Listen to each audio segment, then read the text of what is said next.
Olá pessoal, tudo bem? Algumas questões, né, que a gente vai iniciar agora no direito constitucional. Talvez eu e o professor Bruno nós vamos trocar. Geralmente eu pego penal, né, e constitucional. Por quê? Constitucional envolve algumas ações, como habeas corpus, mandado de segurança, que tem bastante relação com o direito penal. Ocorre que nesse semestre veio o superendividamento, né, no direito constitucional. Eles sempre alteram, sempre mudam, sempre atualizam para temas novos, né, temas que estão aí caindo bastante, já teve de LGPD também, Lei Geral de Proteção de Dados e tal. Então, eles sempre estão atualizando o material para questões mais atuais, questões que caem bastante nas provas, né? E aí o professor Bruno tem um trabalho com o Núcleo de Prática e Assistência Jurídica, ele é coordenador do núcleo, do superendividamento. Então, talvez esse ano, na sessão 2, já vou ministrar Direito Civil, né?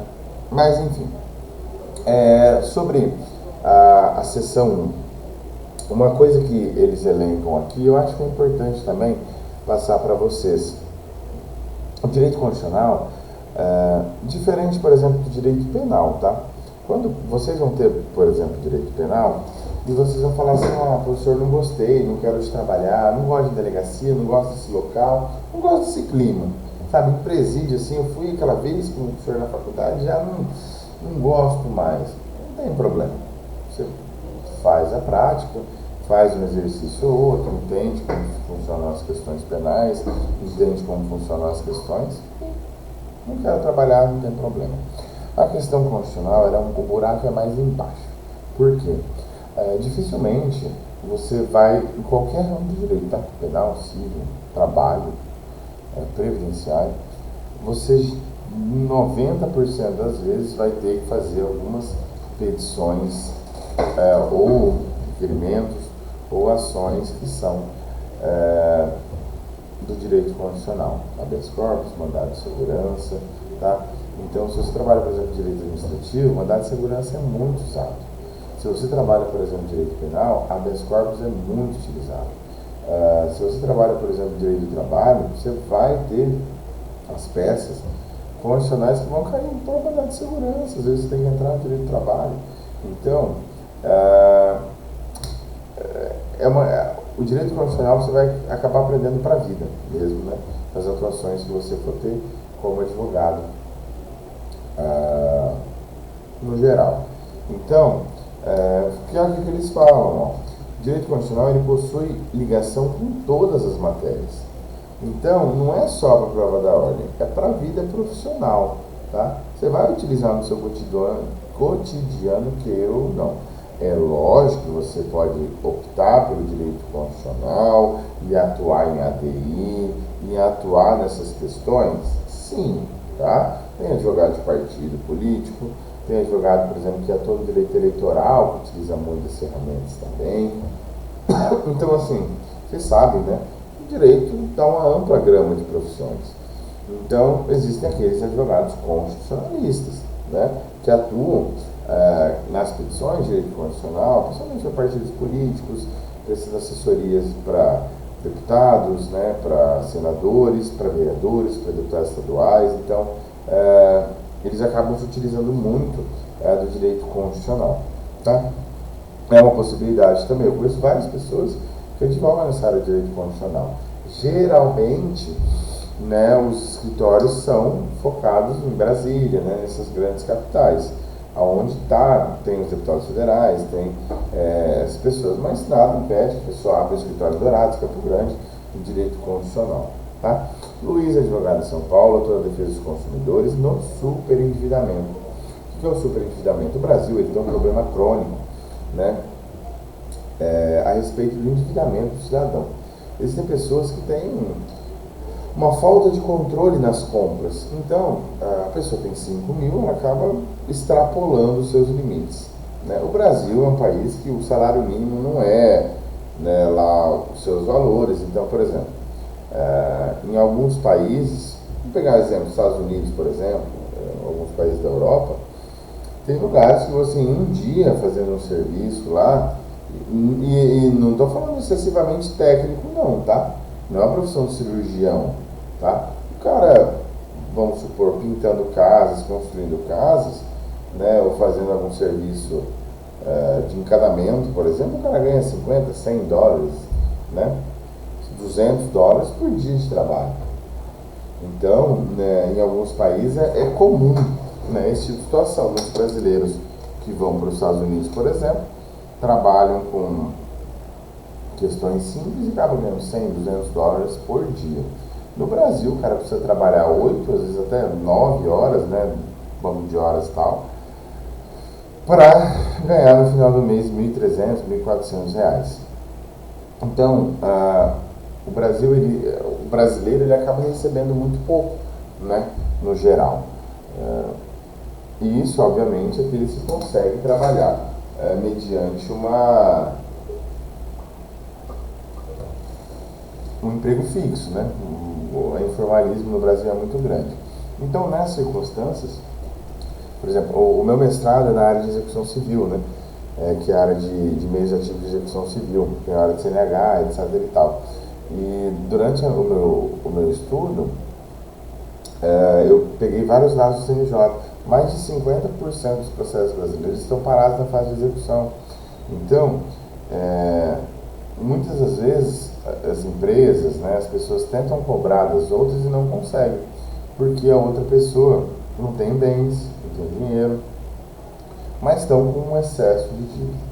O superendividamento, devido a esse problema, foi criado através do legislativo essa questão do superendividamento. O que é o superendividamento? Nada mais é do que uma recuperação judicial para as pessoas jurídicas. Quando uma empresa quebra, vocês sabem que antes de decretar a falência, né, é possível pedir a recuperação judicial daquela empresa. Por quê, professor? Pessoal, quando a gente pega Dourados, por exemplo, a questão da São Fernando, a usina, quantos funcionários tinha na época que quebrou? Né? Começou a ter dificuldades financeiras. Eu chuto aí uns 1.000 funcionários entre próprios e terceirizados. Dourados tem 200 e poucos mil habitantes, né?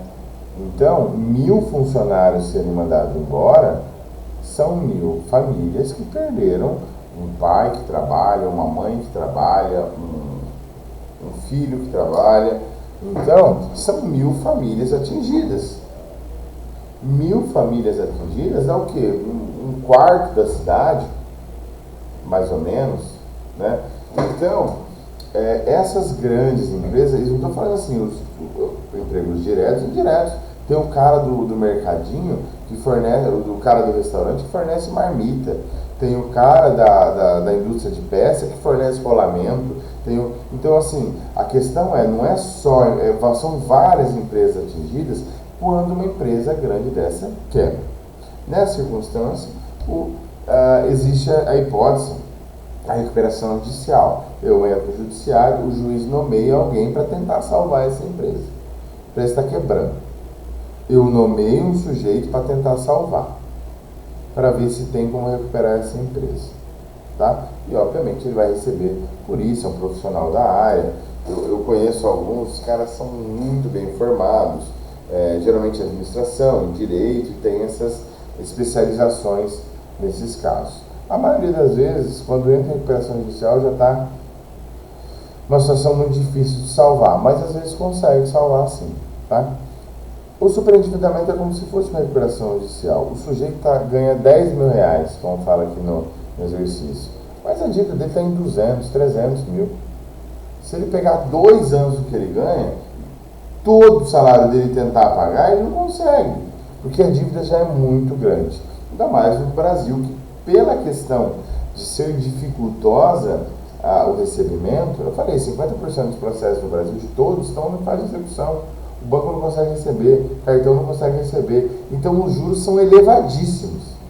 Por quê? Eu só consigo dar o crédito, né, se eu vou receber depois. Se eu tenho dificuldade em receber depois ou recebo muito pouco, isso tem que ter, eu tenho que ter juros bons, senão não compensa emprestar dinheiro.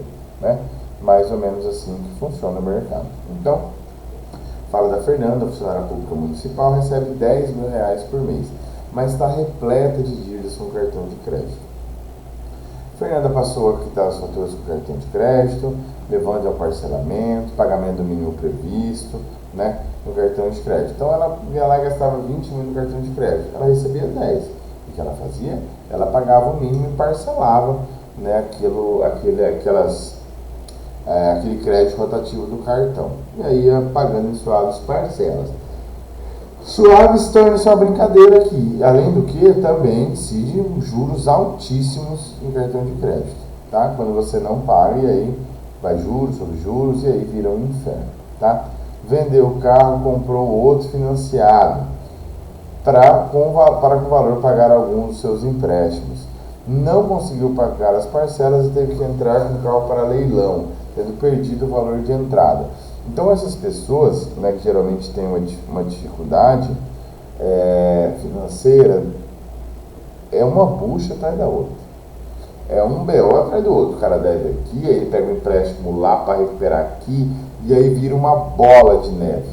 O sujeito deve aqui, deve ali, deve em vários lugares, né? E aí isso acaba ocasionando essa situação. No caso da Fernanda, ela está devendo para o banco Itubank, né? Não pode falar, não pode botar o A a mais, né? O Itubank, 700 mil reais. Banco Nesco, essa é boa.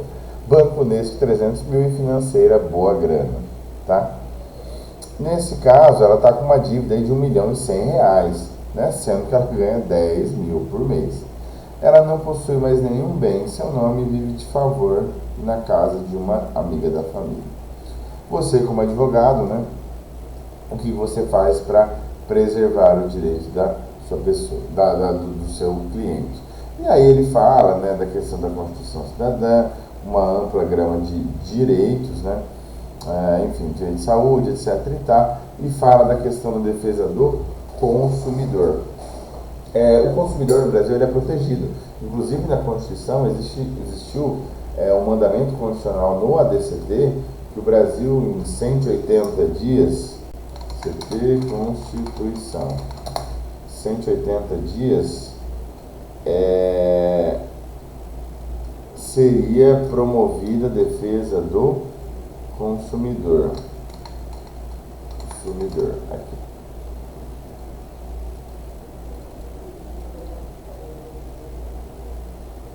Tá ali no final. Deve estar por aqui então.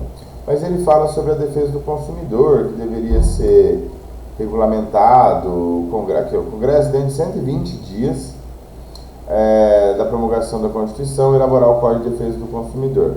Isso está na DCT, artigo 48 da Constituição, tá? Ou seja, quando a Constituição ela entrou em vigor, ela já previa a questão da proteção do consumidor. E ainda mais nessas circunstâncias, né, novas agora, da questão do superendividamento. Então nós temos vários direitos e garantias individuais que preservam essa questão do consumidor. Em 2021, por isso que eles estão pedindo, e porque é uma questão muito nova, né? Entrou em vigência, após anos de pesquisa e discussão, a Lei 14.181, que é a lei, né, que alterou o Código de Defesa do Consumidor e também o Estatuto da Pessoa Idosa, prevendo a concessão de crédito, prevenção e tratamento ao superendividamento, né? No Brasil existe muito, como eu já falei para vocês, essa questão do superendividamento. As pessoas acabam entrando em juros e depois não conseguem mais controlar as suas dívidas, né? Como questão de execução, hoje em dia embora existiu durante muitos anos divergência doutrinária e principalmente negativa quanto a esse fato, a penhora inclusive de salários hoje é permitido pelo STJ, em recente julgado, foi o ano passado ou retrasado, que autorizou a penhora de 30% do salário, né? Então, em algumas hipóteses, existe a necessidade, a possibilidade de penhora até do salário do sujeito, mas, sobre regra, não existe essa possibilidade, tá? A lei, ela prevê várias questões, prevenção, tá? Planos de pagamento, audiência de conciliação, mas, principalmente, né, a questão de planos de pagamento. Por quê? A pessoa ganha 10 mil, deve 1.100.000. Ela quer pagar. E vou te falar assim, a forma mais fácil, se ela não tem nada no nome dela, né, é você pegar e tentar, vamos supor, o banco vai penhorar 30% do salário, R$ 3.000 por mês. A dívida dela só vai subir. 3 mil não dá nem para pagar os juros. Então, vamos supor, se ela recebe um dinheiro, ou se ela, né, junta um dinheiro, às vezes compensa fazer uma proposta de quitação. Por quê? Se ela não tem nada no nome dela, o banco não tem nada para penhorar, é melhor receber alguma coisa do que nada. A ideia do superendividamento é fazer um plano de pagamento, senta com essa pessoa, fala, olha, quanto que para você não vai fazer diferença? Olha, R$ 2.000 por meu salário não vai fazer diferença, tá bom. Então, eu, junto com a instituição financeira, eu estendo o prazo, vejo enquanto, tá, ela pode pagar 2 mil por mês. Em quanto tempo vamos conseguir fazer vamos fazer um prazo bom para ela pagar aqui? Vamos fazer um acordo. Senta com a instituição financeira, porque, gente, a maioria das vezes, esse 1.100.000 que ela deve, às vezes não foi nem 100 mil, nem 200. A maioria é juros, que acaba juntando. Por isso que também é analisada a redução de juros e multas. No núcleo, nós temos até um professor, eu não lembro o nome dele agora, mas ele é professor de contabilidade, administração, que ele faz as contas, né, ensina os alunos a fazerem as contas para verificar se existem ou não juros e multas abusivos, né, que acabam existindo a maioria das vezes aqui. Tá? Então, todo esse estudo à luz do sujeito, né, do caso concreto, eu vejo quanto o sujeito ganha, vejo quanto que é a dívida, analiso os juros, sento com o sujeito e falo, olha, como que a gente vai fazer? Como que fica bom para você? Quanto que não vai fazer diferença, não vai fazer falta? É lógico, gente, para quem recebe 10, 2 faz falta. Para quem recebe 1.200 faz falta. Vai fazer falta, mas assim, a ideia é pagar as dívidas. Então, se essa pessoa está devendo para 3 bancos, ela não consegue mais financiar nada. Ela já está com nome protestado, já está com dificuldades para realizar, né, um financiamento, dificuldades para comprar uma casa. Ela está morando, fala no exercício que ela está morando de favor, porque ela não consegue financiamento por conta das dívidas que ela tem. Tá? Então, nessas circunstâncias, existe essa dificuldade. Tá? E nós precisamos resolvê-la. Por isso que houve o superendividamento, né, como uma hipótese no direito do consumidor de auxiliar esse consumidor, prolongando as dívidas, revisando os juros, revisando correções monetárias, para que esse consumidor não entre em ruína, não acabe a vida dele ali. Vamos sentar, vamos conversar, vamos negociar, para a gente conseguir, né, através de uma colaboração de todos, que esse sujeito possa, em um prazo razoável, quitar as suas dívidas e aí depois conseguir ter novamente crédito, conseguir financiar um apartamento, uma casa, um carro, tá? Sem problema nenhum. Professor, uma pessoa veio me procurar falando a respeito do superendividamento, certo? Certo. Então, uma das questões que vocês têm que ter em visão do direito civil, do modelo de petição, etc. e tal. E você vai pedir para o juiz, né, fazer um pedido judicial para que exista essa repactuação de dívidas, né? Como que eu vou fazer isso, professor? Tem todas as dúvidas aqui que o exercício te toma, mas eu peguei aqui um modelinho para vocês terem uma noção. Primeira qualificação, todos sabem, né? O endereçamento para qual juiz, a qualificação e aí o pedido de repactuação de dívidas, né? Obviamente, vocês antes de fazer a petição deem uma lida no CDC, principalmente nos artigos ali da lei 14.821, tá? Vamos pegar o CDC.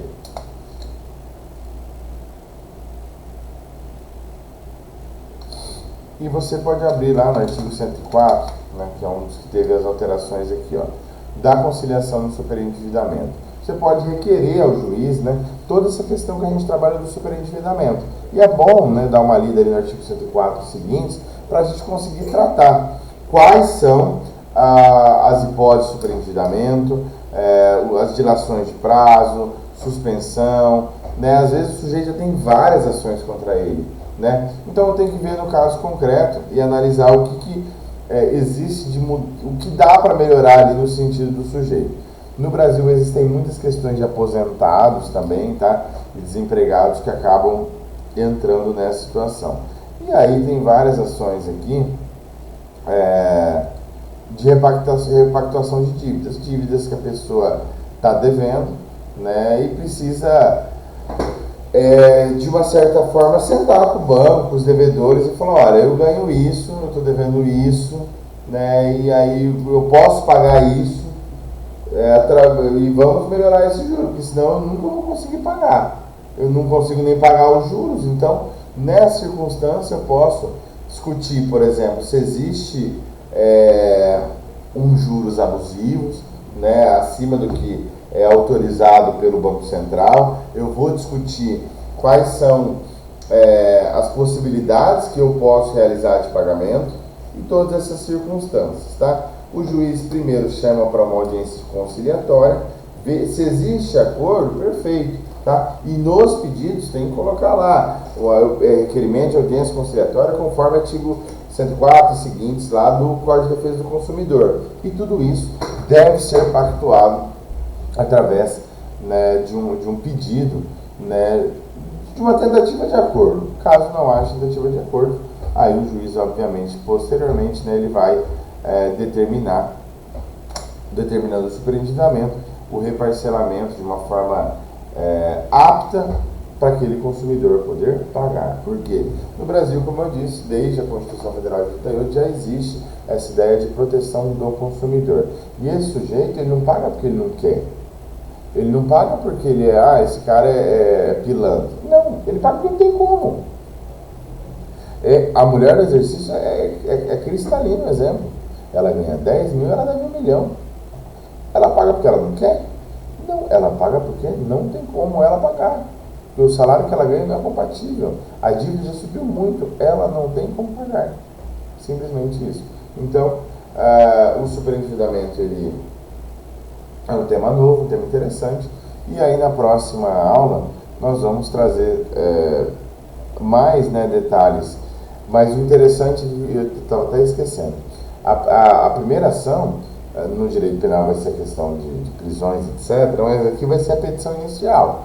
Então você inicia a ação. E aí durante as sessões nós vamos tendo caminhos, né, que vão seguir este primeiro modelo. Então você vai fazer uma inicial, né, propondo a ação adequada, né, na comarca os fatos ocorreram. E aí, detalhes, foro de julgamento, foro competente, da ação do consumidor será sempre domicílio do consumidor, tá? Verificar os documentos, etc. Tá? A fundamentação legal vai ser lá do CDC. Os fatos, você vai contar o que o exercício traz. Ela não quer pagar porque ela é uma devedora crônica, porque ela não consegue pagar, a dívida dela é 1 milhão, ela ganha 10 mil. Tá? Então todas essas questões têm que ser trazidas à baila para o juiz analisar o caso concreto e falar, olha, realmente, nesse caso, é uma questão de superendividamento. Ela teve um descontrole das suas finanças, mas nós temos que resolver. Como que nós resolvemos? Vamos ver quanto que ela pode pagar? Como que a gente pode resolver banco tal? Banco tal. Tá bom, dessa forma pode ser? Pode. Vamos sentar, vamos conversar, vamos tentar resolver a situação dela. Para quê? Para que ela volte a ter crédito. Para que ela se livre do pagamento dessas dívidas.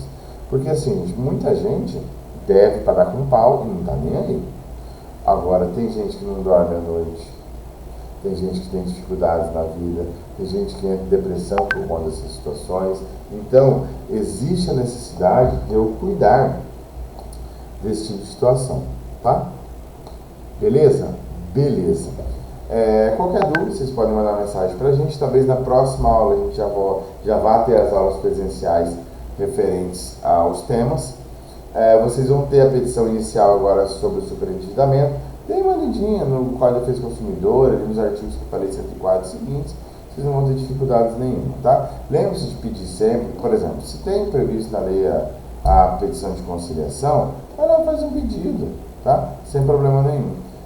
Explica lá nos pedidos, através dos artigos tudo no direito tem que ter fundamentação. Da onde você tirou? Da tua cabeça? Não. Está lá escrito no artigo 105. Na OAB, se você não coloca o número do artigo, você perde ponto. Às vezes você zera ali naquele pedido porque você não colocou o número do artigo. Tá? Então, é necessário colocar, além do pedido da audiência de conciliação, o artigo que fala da audiência de conciliação. Então, esses detalhezinhos tem que cuidar. Tá? Sempre colocar o pedido e colocar da onde vem o artigo que você está fazendo o pedido. Beleza? Beleza. Qualquer dúvida, a gente está à disposição. Bons estudos, tá?